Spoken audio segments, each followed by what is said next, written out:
Hi guys, Rich from Art Smart. Welcome back to the channel. We're just back over here at our Boroughbridge project, just doing all the final bits, and then we're going to give you the tech walkthrough video. So this is a project that we've done for our family that we completed back in about March time.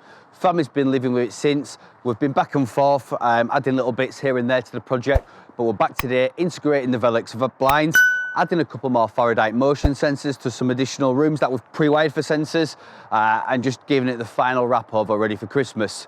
So let's take you in and show you around.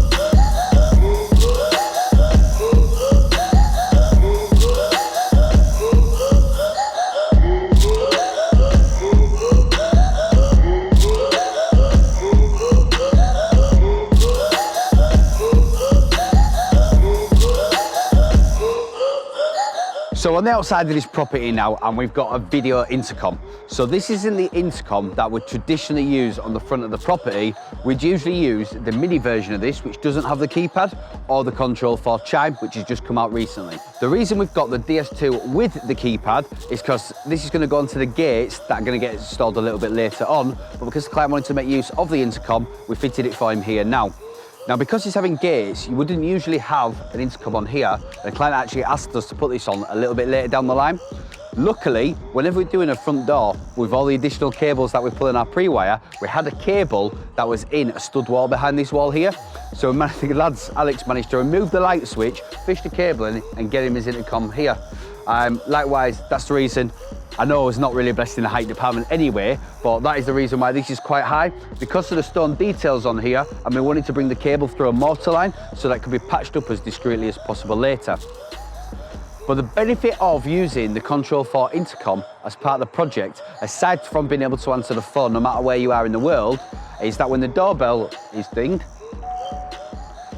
that will do the ding dong through the ceiling speakers in the house, unless it's past a certain time of day, and then it's just going to flash the lights in a couple of rooms to avoid waking up the kids.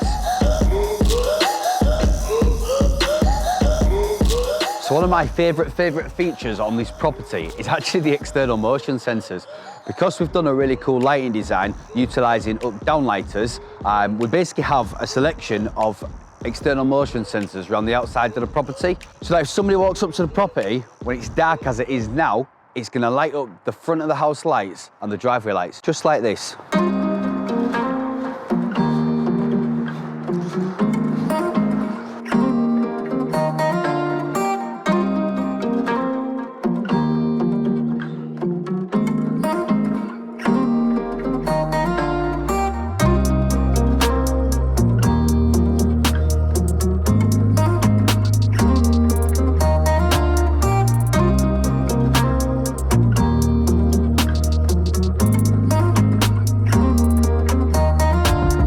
So we're in the kitchen diner now, which is the heart of the home. So this is where we decided to site the Control4 touchscreen. So this is a 10-inch black on-wall touchscreen, T3 version.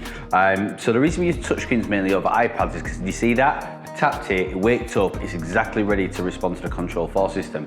And another one of the reasons is, now because of OS3 and the client personalization, the client can have all of their favorite stuff saved to the home screen. So if I wanted to put Stray FM on, we could just press it in on here, brings us straight in on the volume slider, which is going to start the music in this kitchen space. Lighting wise, we can control the lighting from here, but for me, installing keypads such as this one here, so from this we can take the kitchen from an all on, down into a chill for an evening, which just changes the complete ambience of the whole space.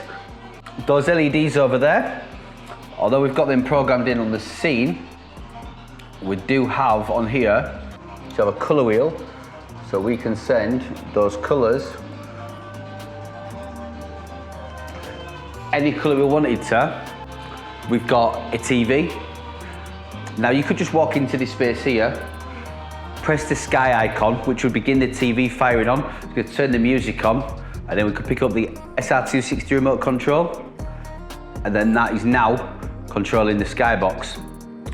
The way that we actually do our televisions on a lot of our projects, even if the TV is not designed to come out, is on a pull-out bracket, because that means no matter where we are in this space, if I wanted to bring this TV around as I was in here, we could bring the TV around to here, and then we've got full access to it anywhere within the kitchen space. So behind the televisions, we like to make that as good as all the rest of the stuff we do throughout the property. So if Rob just brings you over here now, you can see that all the cables are sat neat behind the television, so even if it was pulled out, it wouldn't be out of place. And then behind that too, we install the Control4 in-wall back boxes, which hide all equipment behind the TV for that really, really clean flush finish.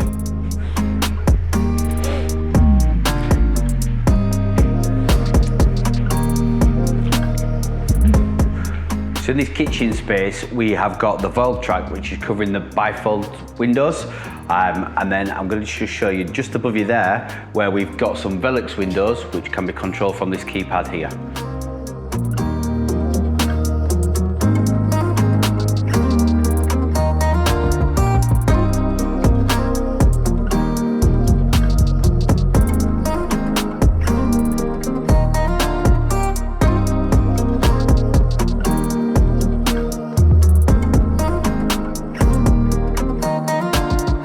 So now I'm going to take you through and show you the two racks that we've got in this project, the termination box and the lighting panels.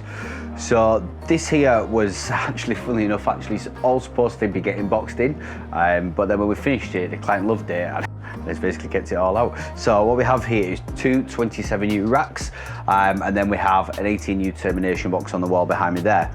So coming through the racks and looking at components, we have a power distribution unit for resetting devices. We have EOS blank, package router, we have a package switch, we actually have two package SX switches, then have the Heatmiser hub and the DMX decoder.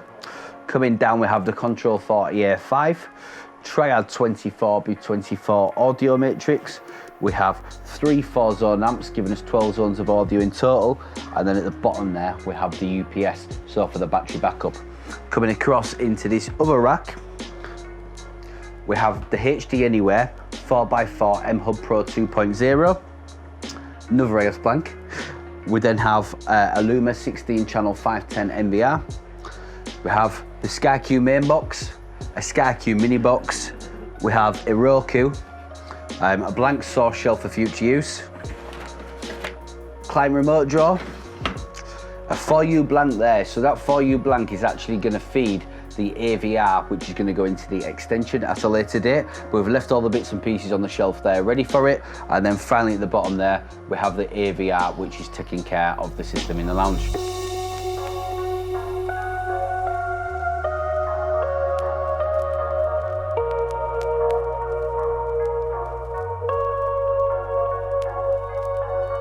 So at the top there we have the distribution board, which is feeding all of the lighting panels and blind modules, and we have a lighting panel on the left hand side and then the blind panel on the right hand side, and then in between the two panels mounted on the wall there we have the power supplies, DMX decoders, which are controlling all of the RGBW LED strip throughout the property. So here we've got the Luden distribution board, included with surge protection and RCBOs throughout. So that's feeding all the power to the house, sub-main over to the garage, and then we've got a sub-main for the lighting distribution board. Of course, everything is labelled to AOS standard. So just at the bottom here, we've got the sub-mains going to the different areas of the property, and throughout this job, and throughout all of AOS's jobs now to be fair, we use the SWA storm glands, which are absolutely incredible. So inside this cupboard in the utility room is where all the heating controls for the ground source heat pump are fitted. So because we've got a ground source heat pump with underfloor heating downstairs, radiators upstairs, plus electric mats within all of the bathrooms, we've got to the right hand side there, because of the air probe method that we use with the heating system, all the heating controls are in one place, but they're accessible through the Control4 touchscreen. So on this side here we have the Heatmiser UHA. As you've seen on all of our projects, this gets used quite often.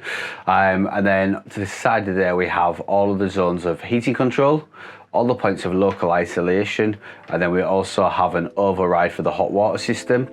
And then on top of there we have 3 zones of electric underfloor heating on the first floor of the property, and we have all those thermostats wired back to here too.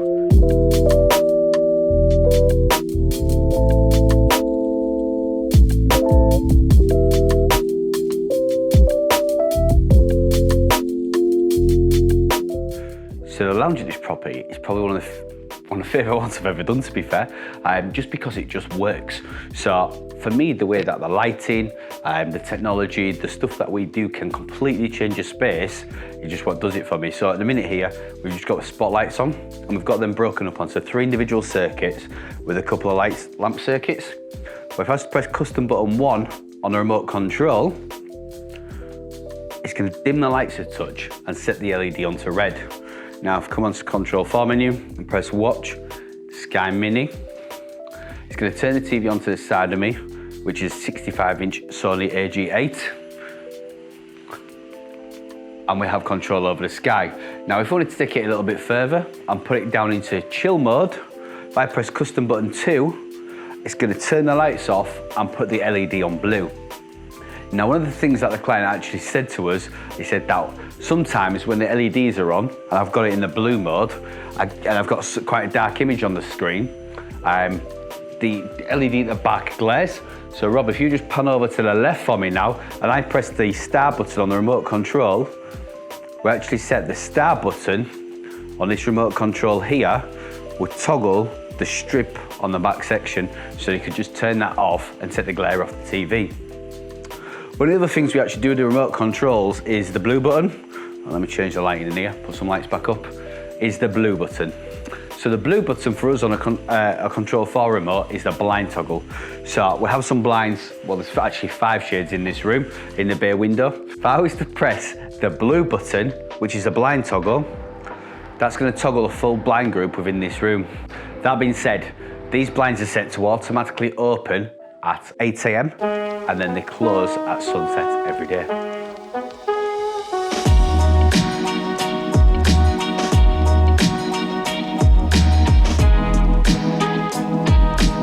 So now to take you on this project, you can see that this smart home behind me here, it ticks all the boxes. It has everything you could ever possibly want from your smart home. It's got smart heating, smart lighting, it's got so much music in it, every single room's full of music. We have a touchscreen, we've got the Dolby Atmos setup in the lounge, it's pre-wired for an extension that's going to go up a later day, electric curtains, electric blinds, electric Velux windows, it's got it all. Been a really, really good project, this one.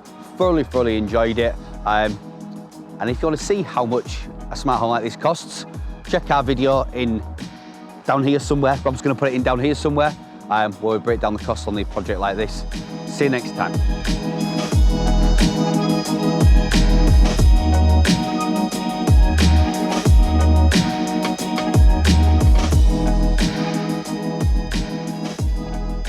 So now that we've taken you around this project, you can see that this one ticks all the boxes. I mean, the client was quite... So now we've taken you around this... What was the big arm way for?